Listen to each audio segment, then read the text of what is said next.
Hello to all those training to become Super Saiyans. This is Revolution. So this weekend we didn't get an episode of Dragon Ball Super. It is taking a break and it will be back next week. But I thought, why not do something special but keep it Tournament of Power related? Now the major catalyst to everything that's unravelled in Dragon Ball Super started with Beerus' pathetic dream, which has basically led to the heroes in our story getting incremental power-ups from what they last had in Dragon Ball Z. But what if Beerus never had that prophetic dream? What if he never woke up? But what if somebody else also influenced Zeno to hold the Tournament of Power? Obviously Universe 7 would still have to compete, but who would compete for them? So in today's video I put together a list of 10 competitors from the end of Dragon Ball Z, that is post the destruction of Kid Buu. So obviously in the Tournament of Power in terms of Dragon Ball Super, Goku has picked some of his friends, but I'm basically going to go for some of the most powerful members in Dragon Ball Z, and basically I'm going to assume that I can revive any member I want. However, I just want you to remember that Kid Buu, post the destruction of Kid Buu, was revived but in a good form, who will eventually be known as Oob. So he cannot be taken into consideration for this team. We are also still unaware whether fusion is allowed in the Tournament of Power, so I won't be taking fusions into account either. And remember guys, I'm sticking to canon Dragon Ball Z. There will be no movies or filler characters in this team. So, who exactly are the 10 members to Revolution's Universe 7 team pre-Dragon Ball Super for the Tournament of Power? Well, in no particular order, the first member of the Universe 7 team is of course going to be Goku. Now, at the end of Dragon Ball Z, Goku was the one that ultimately defeated Kid Buu, and his most powerful form was that of a Super Saiyan 3. But when you add capabilities like the instant transmission and the Kamehameha wave, Goku could prove to be a troublesome adversary for almost anyone. The only problem with Goku's most powerful form, Super Saiyan 3, is it is incredibly draining on stamina reserves. Now, over the course of a Tournament of Power, 48 minutes, Goku's ki reserves would take a major hit if he used this form too much, so he'd have to pick his moments on using Super Saiyan 3. The second member of Team Universe 7, and remember no particular order, is going to be Goku's longtime rival Vegeta, the Prince of Saiyans. Now Vegeta's most powerful form at the end of Dragon Ball Z is Super Saiyan 2, but he had his power amplified by the Majin mind control implemented by Babidi, which Vegeta eventually broke out of anyway. But Vegeta is incredibly powerful. He is a fighting genius, and even though he can be hot-headed at times and rush into situations a bit too hastily, he certainly is a valuable member of the team. With big hitting moves like the Big Bang Attack and the Final Flash, as well as the Gallic Gun, Vegeta has a great arsenal of moves at his disposal. And as this video is down to Beerus not having the prophetic dream about the Super Saiyan God, Vegeta would never get the chance to teach Cabba how to transform into Super Saiyan, which means Universe 6 would not have 3 Super Saiyans on their team.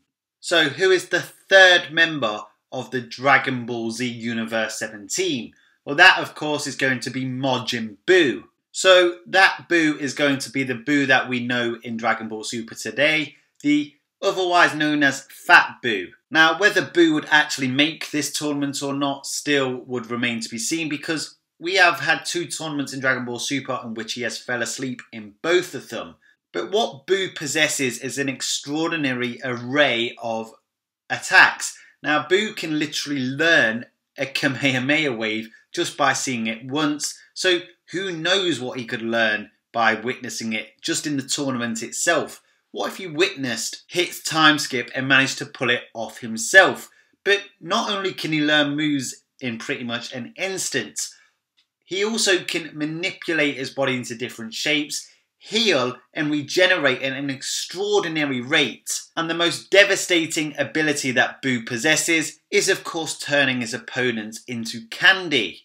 Never mind the fact that Buu is also one of the most powerful members on this Universe 7 team. In my opinion, despite not being the most powerful member on this team, he will be the hardest member to eliminate from an opponent's perspective. So the fourth member on this Universe 7 Dragon Ball Z team is going to be the Demon King, Dabura. Now, Dabura competed with a Super Saiyan 2 Gohan in the Buu saga and has the ability to turn opponents into stone if he lands a spit on them. Unfortunately for Piccolo, he was one of the casualties of this ability and he was subsequently turned to stone. Not only this, but he also wields a badass sword that would certainly serve him well in the Tournament of Power. The fifth member of the Dragon Ball Z Universe 7 team is going to be none other than Piccolo. Now, Piccolo isn't exactly one of the strongest members on this team. In the Buu saga, he kind of tailed away when it came to being one of the most powerful characters in the series. However, what he is a brilliant strategist. He has an amazing arsenal of moves. He has the ability to regenerate as well as expand the size of his body or limbs. But it's his ability and experience to strategize in the moment that really makes Piccolo a worthy member of this team. Not to mention the extremely close bond he has with another member of this team who will be named later on in this video. The sixth member of this team is going to be the Eternal Energy Model Android 17. Now, we last see Android 17 in Dragon Ball Z, lending energy to Goku when fighting Kid Buu for his spirit bomb Genki Dama.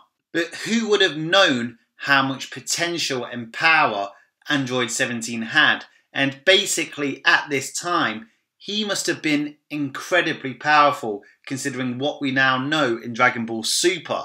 So how powerful would he have been at this point? It's hard to say because obviously he didn't go to fight Buu himself. So maybe he himself didn't feel confident enough to take on somebody like Super Buu or above. But I personally wouldn't be surprised if at that point he was as powerful as at least Fat Buu. I'm definitely going out on a limb there, but you know, how much power did he give to that spirit bomb? Anyway, that's a video for another day. But another thing to remember, he is an eternal energy model. He has unlimited energy supplies. That doesn't mean he can expel it all at once, but he can keep going. He has no stamina issues at all, as we have seen in Dragon Ball Super. And talking about eternal energy models, let's move on to the seventh member of this team, which of course is going to be Android 18.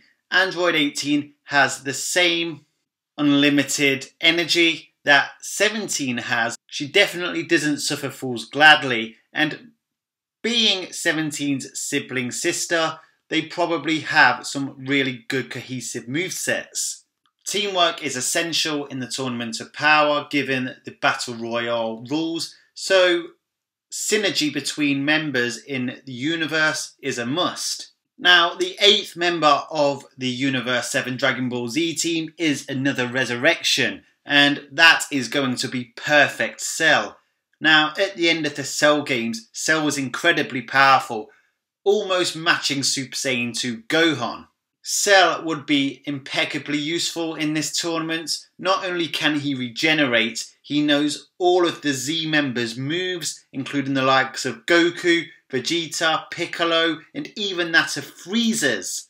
He can regenerate like Piccolo, he can use instant transmission, he has the Saiyan mentality of being a warrior, and basically he strives for perfection. So if he saw other opponents in the Tournament of Power stronger than he was, he would strive to improve even in the moment of the Tournament of Power. Now obviously he has a rocky relationship with all the Z Warriors, especially Android 17 and 18. But sometimes you have to take a risk, and Cell would definitely be a risk.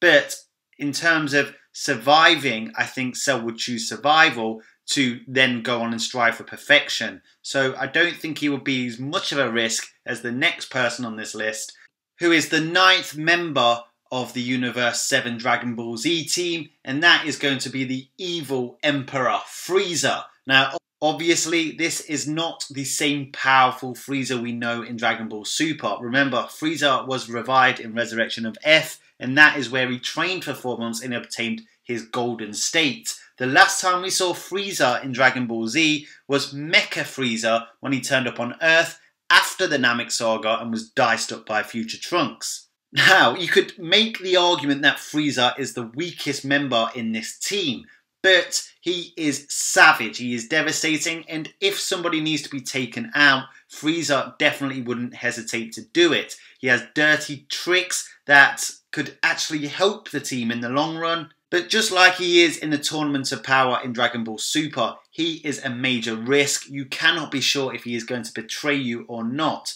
But risks must be taken if you want to reap rewards, and there really aren't that many more powerful members in the Dragon Ball Z verse that could potentially help Universe 7. The fact that he can literally be sliced into pieces yet still not die shows his durability levels. And remember, at the end of his fight against Super Saiyan Goku, he had half a body yet was still able to fight on. So he could take a lot of damage in this tournament yet still be active. So the final and 10th member on my Universe 7 Dragon Ball Z team, last but certainly not least, is going to be Gohan. Now, Gohan is actually the most powerful member on this list when you take into consideration his potential unlocked, which ultimately led to the Ultimate Gohan form. Ultimate Gohan is the most powerful singular non-fused character in all of Dragon Ball Z.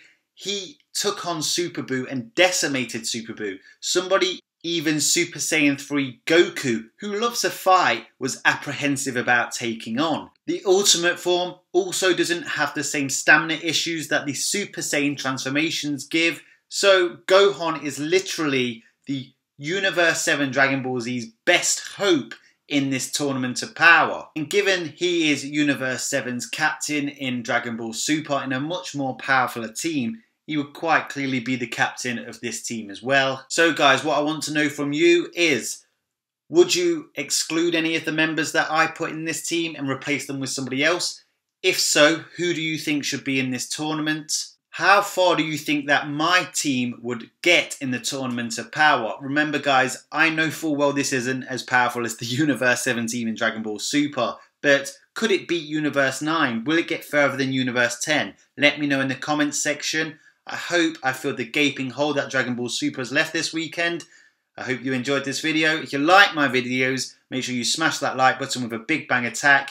And remember one very important final message. If you stay calm in any situation, you will never, ever become a Super Saiyan.